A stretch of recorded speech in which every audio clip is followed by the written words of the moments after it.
Hi, this is Revathi. Welcome to అందమైన కథల పొదరిల్లు. Videos చూస్తూ లైక్స్, కామెంట్స్ షేర్ చేస్తున్న ప్రియమైన మిత్రులందరికీ నా హృదయపూర్వక ధన్యవాదాలు. తొలి ముద్దు ఎపిసోడ్ నెంబర్ 81. యష్ రూమ్లో టీవీ చూస్తూ కూర్చొని ఉండగా దీక్ష దగ్గర నుంచి ఫోన్ కాల్ రావడం చూసి టీవీ వాల్యూమ్ తగ్గించి ఫోన్ లిఫ్ట్ చేసి ఏంటి దీక్ష అని అడుగుతాడు. షూటింగ్ ఆపమని కోర్టు నుంచి ఆర్డర్స్ వచ్చాయంట కదా యష్ అని అడుగుతుంది. అవును, ఇది ముందే ఎక్స్‌పెక్ట్ చేశాంలే అని అంటాడు. మరి ఎలా యష్? షూటింగ్ మళ్ళీ ఎప్పుడు స్టార్ట్ అవుతుంది అని అడుగుతుంది. కోర్టు నుంచి తీర్పు వచ్చే వరకు షూటింగ్ స్టార్ట్ చేయకూడదు దీక్ష. అప్పటి వరకు వెయిట్ చేయాల్సిందే అంటాడు కాస్త బాధపడుతూ. అవునా అని ఆగిపోయి బాధగా ఆలోచిస్తూ ఉంటుంది. దీని గురించి నువ్వు ఎలాంటి టెన్షన్ పెట్టుకోకు. నాకైతే నేను అనుకున్నది సాధిస్తానని ఒక నమ్మకం అయితే ఉంది అని అంటాడు. నాకు కూడా ఉంది యష్. కాకపోతే దాని వెనక తీర్పు ఎలా వస్తుందనే భయం కూడా ఉంది అని అంటుంది. ఇలా భయపడతావని నేను నీకు ఏమీ చెప్పనన్నాను. కానీ మొండిపట్టు పట్టి నాతో అన్నీ చెప్పించుకున్నావు అని అంటాడు. నా గురించి వదిలే యష్. షూటింగ్ ఆగిపోయినందుకు నువ్వేమైనా బాధపడుతున్నావా అని అడుగుతుంది. ఫస్ట్ ఫనీ నాకు ఫోన్ చేసి విషయం చెప్పినప్పుడు బాధగానే అనిపించింది దీక్ష. కానీ టీవీలో పబ్లిక్ రెస్పాన్స్ చూసిన తర్వాత ఆ బాధ పోయి ధైర్యం కలిగింది. సినిమా గురించి ఇలా కోర్టులో పడి షూటింగ్ ఆగిపోవడం వల్ల తెలియని వారికి కూడా ఈ సినిమా గురించి తెలుస్తుంటుంది. ఏది జరిగినా అది మన మంచిగా జరుగుతుందనుకో. కాకపోతే ఈ వ్యవహారం కోర్టు వరకు వెళ్ళింది కాబట్టి సినిమా రావడానికి కాస్త లేట్ అవుతుంది. ఏది ఏమైనా నేను ధైర్యంగానే ఉంటాను. నువ్వు కూడా అలాగే ఉండు అంటూ తనకి ధైర్యం చెప్తుంటాడు. సరే యష్, షూటింగ్ ఆగిపోయిందని తెలిసి నీతో మాట్లాడాలనిపించింది. అందుకే ఫోన్ చేశాను అని అంటుంది దీక్ష. నువ్వు ఫోన్ చేయటం వల్ల నా మైండ్ కూడా కాస్త రిలాక్స్ అయిందిలే. నీతో మాట్లాడుతుంటే సమయం ఇట్టే గడిచిపోతుంది అంటూ ఇద్దరూ మాట్లాడుకుంటూ ఉంటారు.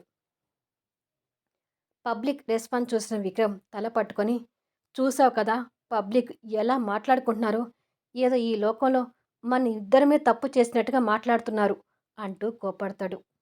శృతి కూడా ఇరిటేట్గా ఫీల్ అవుతూ, ఇంకెక్కడ మోసాలకు లొంగిపోవద్దని యష్ ఈ సినిమా చేయాలనుకుంటున్నాడా? ఛ! నా లైఫ్ ఇలా తారుమారవుతుందని అసలు ఊహకు కూడా అనుకోలేదు. ఒక బిగ్గెస్ట్ హీరోకి వైఫ్‌ని అయిపోతున్నాను. హాయిగా పేరు, డబ్బుతో లైఫ్‌ని ఎంజాయ్ చేయొచ్చని అనుకున్నాను అని అంటుంది. నేను అదే అనుకున్నాను. కావాల్సినప్పుడల్లా నీ దగ్గర నుంచి శరీరం సుఖం, డబ్బు పొందవచ్చని కలలు కన్నాను. కానీ ఇప్పుడు నీతో ఎందుకు పెట్టుకున్నానా అనిపిస్తుంది అని అంటాడు విక్రమ్ తన మీద కోపం తెచ్చుకుంటూ. సీన్ రివర్స్ అయ్యాక నా మీద సీరియస్ అవ్వకు విక్రమ్. నేను నా స్వార్థం కోసం నిన్ను వాడుకుంటే, నువ్వు నీ స్వార్థం కోసం నన్ను లొంగ తీసుకుని సుఖపడ్డావు. ఇక్కడ నాదెంత తప్పు ఉందో, నీది అంతే తప్పుంది. నువ్వు ఏదో నిజాయితీవంతుడివి అన్నట్టు ఇప్పుడు సూక్తులు మాట్లాడి, నీ కోపాన్ని నా మీద చూపించకు అని తిడుతుంది శృతి. నిజమే, నీతో పెట్టుకొని నేను తప్పు చేశానని అర్థమవుతుంది. నీ వల్ల నా పరువు కాకుండా మా నాన్నగారి పరువు కూడా తీస్తున్నాను. మా నాన్నగారు నీ దగ్గరికి ఇక ఎక్కువగా వెళ్ళొద్దని నన్ను హెచ్చరిస్తున్నారు శృతి. ఇక నుండి నువ్వు ఫోన్ చేసి రమ్మన్నప్పుడల్లా నీ దగ్గరికి రాలేను. ఏదైనా అవసరం ఉంటే ఫోన్లో మాట్లాడు అని చెప్పి విక్రమ్ వెళ్ళిపోతాడు. విక్రమ్ తీరికి శృతి ఇంకా కోపం తెచ్చుకుంటూ, నన్ను ఎంతగా దెబ్బతీసావు యష్.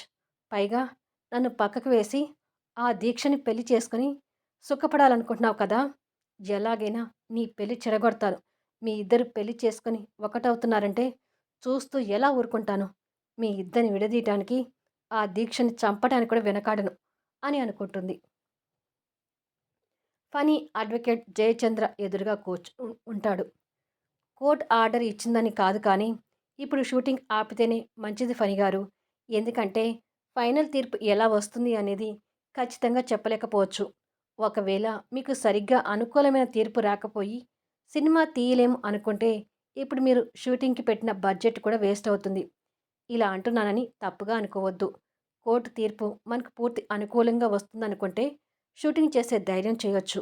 అదే 50-50% అనుకున్నప్పుడు మీరు షూటింగ్ గురించి ఆలోచించకపోవడమే మంచిది అంటాడు అడ్వకేట్ గారు. కానీ లాయర్ గారు, మేము ఖచ్చితంగా ఈ సినిమా చేసి తీరాలి. మాకు తీర్పు అనుకూలంగా రావడానికి ఇంకా ఏదైనా సాక్ష్యాలు కావాలేమో చూడండి అని అంటాడు ఫణి. లేదు, ఇప్పుడున్న సాక్ష్యాలు చాలు. కాకపోతే కోర్ట్‌కి కొన్ని రూల్స్ అనేవి ఉంటాయి. వాటిని ధిక్కరించి ముందుకు అడుగు వేయడం అంటే చట్టాన్ని, న్యాయాన్ని తోసిపుచ్చినట్టే అవుతుంది. ఒక మాటలో చెప్పాలంటే చట్టం ఎవరికీ చుట్టం కాదు. ఎంత పెద్ద మేధావులైనా సరే చట్టానికి అనుకూలంగా వెళ్ళాల్సిందే. అలా అని మిమ్మల్ని బాధపెట్టాలని మాట్లాడటం లేదు. ఉన్న విషయం నిక్కచ్చిగా చెప్తున్నాను. బట్ సినిమా తీయగలము, దానిని జనాలకు చూపించగలము అనే ఒక్క హోప్ మాత్రం అలాగే పెట్టుకోండి అని అంటాడు లాయర్ గారు.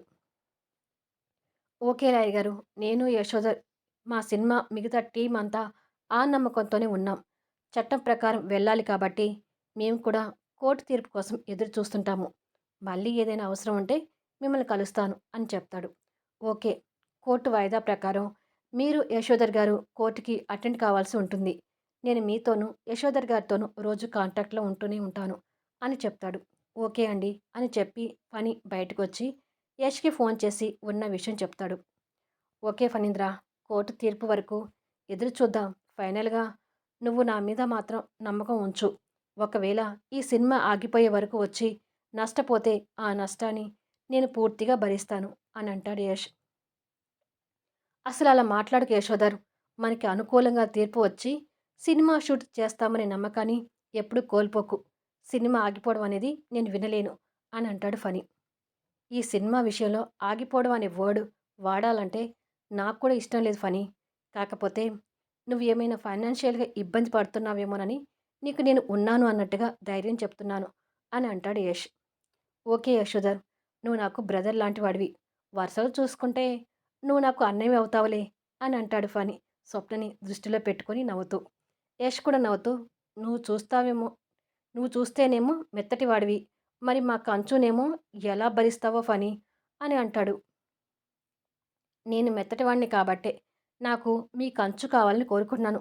సరేలే, ఆ కంచు అభిప్రాయం ఏంటో తెలియకుండా మనం ఇలా మాట్లాడుకోవడం కూడా తప్పవుతుంది. ఇక ఉంటాను అని చెప్తాడు ఫణి. సరే ఫణి, నాకు కూడా ఒక డైరెక్టర్ స్టోరీ చెప్పడానికి వస్తానన్నాడు. అతని కోసం వెయిట్ చేస్తున్నాను. ఉంటాను అని చెప్పి ఫోన్ పెట్టేస్తాడు. ఫణి ఫోన్ పెట్టేయగానే స్వప్న కాలింగ్ అని ఫోన్ డిస్‌ప్లే మీద కనిపిస్తూ ఉంటుంది. ఇదేంటి కంచు నాకు ఫోన్ చేస్తుంది అని ఆశ్చర్యపోతూనే లిఫ్ట్ చేసి హలో అంటాడు. ఏ పేలాల మొహం ఎక్కడ ఉన్నావు అని వినపడుతుంది అటు నుంచి. అబ్బా, ఈ కంచు ఈ పేరుతో సగం చంపుకు తింటుంది అని మనసులో అనుకొని ఎక్కడ ఉంటే ఎందుకులే కానీ నువ్వెందుకు ఫోన్ చేశావో ముందది చెప్పు అని అడుగుతాడు కాస్త కుతూహలంగా. నీకు వాట్సాప్లో అడ్రస్ షేర్ చేస్తున్నాను, అక్కడికి వచ్చేయ్ అని చెప్పి టక్కున ఫోన్ పెట్టేస్తుంది. ఇదేంటి నన్ను రమ్మంటుంది? బహుశా నాకంటే ముందే తనే నాకు లవ్ ప్రపోజ్ చేస్తుందా ఏంటి అని ఆశపడుతూ వెళ్తుంటాడు. తల్లిదండ్రులతో కూర్చొని దీక్ష సినిమా గురించి మాట్లాడుతూ ఉండగా డోర్ నాక్ చేసినట్టుగా సౌండ్ వినపడంతో ఎవరు వచ్చారు నాన్న చూసి వస్తాను అని చెప్పి దీక్ష వెళ్ళి డోర్ తీస్తుంది. ఎదురుగా అమృత కనిపిస్తుంది. తనని చూడగానే ఆశ్చర్యపోతూ అమృత, నువ్వా, లోపలికి రా అంటూ ఆహ్వానిస్తుంది. అమృత లోపలికొచ్చి బాగున్నారా ఆంటీ, బాగున్నారా అంకుల్ అంటూ దీక్ష వాళ్ళ పేరెంట్స్ని పలకరిస్తుంది. బాగున్నాం అమృత, నువ్వెలా ఉన్నావు అని వాళ్ళు కూడా బదులు అడుగుతారు. ఇలా పలకరింపుల తర్వాత కొద్దిసేపటికి దీక్ష, అమృత రూమ్‌లో కూర్చొని ఉంటారు. నిజానికి షూటింగ్ ఆగిపోయిందని తెలిసి బాధపడుతూ వచ్చాను దీక్ష అని అంటుంది అమృత. అవును, నాకు కూడా బాధగానే ఉంది అమృత. కానీ చట్ట ప్రకారం తప్పదు కదా అని అంటుంది దీక్ష బాధపడుతూనే. నిజమే, యష్‌కి వచ్చిన అడ్డంకులు తొలగిపోయి సినిమా రావాలని నేను కూడా దేవుని కోరుకున్నాను అని అంటుంది అమృత. అవును అమృత, యష్ కోరుకున్నట్టుగా సినిమా వస్తేనే ఇన్ని రోజులు మేం పడ్డ కష్టాలకి, బాధలకి, ఎడబాటుకి ఒక అర్థం ఉంటుంది అని అంటుంది. స్వప్న, చందు కనిపించడం లేదు, ఇంట్లో లేరా అని అడుగుతుంది అమృత. లేదు అమృత, ఏదో పని మీద బయటికి వెళ్ళారు అని అంటుంది. మా ఫంక్షన్‌లో స్వప్న, శృతిని మామూలుగా ఆడుకోలేదు కదా! ఒక్కసారి ఈ వీడియో చూడు అంటూ ఆ రోజు స్వప్న శృతిని చులకనగా తీసేసి మాట్లాడిన సంభాషణ వీడియోను చూపిస్తుంది. దీక్ష అది చూసి ఆశ్చర్యపోతూ, మా స్వప్న దాని గురించి తెలియక మాట్లాడినా ఇప్పుడు దాని క్యారెక్టర్ అదే అని తెలిసింది కదా అని అంటుంది. నీకొక విషయం తెలుసా? స్వప్న ఫంక్షన్‌కి వస్తుందని తెలిసే ఆ శృతిని తీసుకొని యష్ మా ఫంక్షన్‌కొచ్చాడు అని అంటుంది అమృత. ఆ మాటలకి దీక్ష అర్థం కానట్టుగా చూస్తూ, స్వప్న రావడానికి, యష్ శృతిని తీసుకురావడానికి సంబంధం ఏంటి? అని అడుగుతుంది. ఆ రోజు నేను యష్ వాళ్ళ దగ్గరికి వెళ్ళి ఇన్వైట్ చేశాను కదా! ఆ రోజే యష్ నాకు ఫోన్ చేసి, దీక్షతో పాటు స్వప్న కూడా వస్తుందా అని అడిగాడు. వస్తుందని చెప్పాను.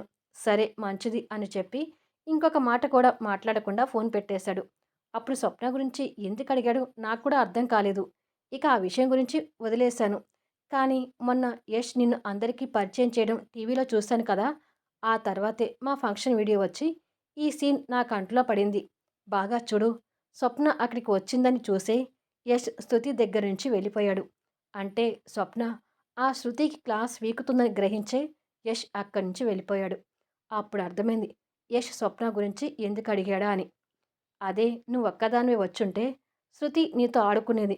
అలా జరగకూడదని స్వప్న రాకని నా ద్వారా తెలుసుకొని ఆ శృతిని తీసుకొని వచ్చాడు.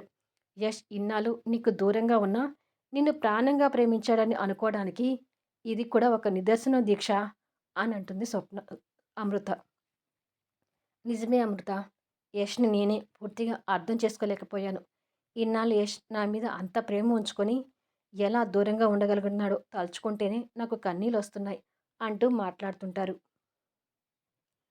ఫణి ఒక గుడి ముందు కారు ఆపి, గుడికి రమ్మని చెప్పిందేంటి అని ఆలోచించి, అన్నిటికీ గుడి పదిలం అంటారు కదా! అందుకే నాకు గుడిలో ప్రపోజ్ చేయబోతుందేమో అని అనుకొని ఆశతో హుషారుగా గుడి లోపలికి వెళ్ళేసరికి, గుడిలో స్వప్న పొర్లు దండాలు పెడుతూ గుడి చుట్టూ తిరుగుతుంటుంది. తన్ని అలా చూసి ఆశ్చర్యపోతూ దగ్గరికి వెళ్ళి, "ఏ స్వప్న, నీకు ఇంత భక్తి ఉందా?" అని అడుగుతాడు. స్వప్న అక్కడితో పొర్లు దండాలు పూర్తి చేసుకొని లేచి, ఇంతకుముందు అంత భక్తి లేదు. ఇన్ని పొర్లు దండాలు ఎప్పుడూ పెట్టలేదు. కానీ ఇప్పుడు ఈ సినిమా ఆగిపోకుండా మనకు అనుకూలంగా తీర్పు రావాలని ఈ పూజలు చేస్తున్నాను అనంటుంది. తన మాటలకు కాస్త ఆశ్చర్యపోతూ, ఆహా! తమరే కదా నా గూబ పగలగొట్టి ఈ సినిమా రావడానికి వీల్లేదు, నాశనం కావాలి, మట్టి కొట్టుకుపోవాలని శాపనార్థాలు పెట్టి మరీ తిట్టావు అని అడుగుతాడు కాస్త కోపంగా. అందుకే కదా నా శాపనార్థాలు వెనక్కి తీసుకుంటూ ఈ పూజలు చేస్తున్నాను అని అంటుంది. మంచిది, ఇంతకీ నన్నెందుకు రమ్మన్నావు అని ఆశగా అడుగుతాడు. నేను పొర్లు దండాలు పెట్టడమే కాదు, కోనేటిలో నీతో 101 మునకలు వేయించుతానని దేవుణ్ణి కోరుకున్నాను. ముందు కోనేటి దగ్గరికి పద అని అంటుంది. తన మాటలకి ఫణి ఒక్కసారిగా విస్తుపోయి, ఏంటి, నేను కోనేటిలో 101 సార్లు మునగాలా అంటూ షాక్ అవుతుంటాడు. తర్వాత తీరిగ్గా షాక్ అవచ్చులే డైరెక్టర్, ముందు పద అంటూ స్వప్న ఫణి చేపట్టుకొని కోనేటి దగ్గరకు బలవంతంగా లాక్కొని పోతుంటుంది. ఈ వీడియోపై మీ అభిప్రాయాలు తెలుపుతూ కామెంట్స్ ఇవ్వండి. అలాగే లైక్స్ ఇస్తూ ఎంకరేజ్ చేయండి. మళ్ళీ నెక్స్ట్ వీడియోలో కలుద్దాము.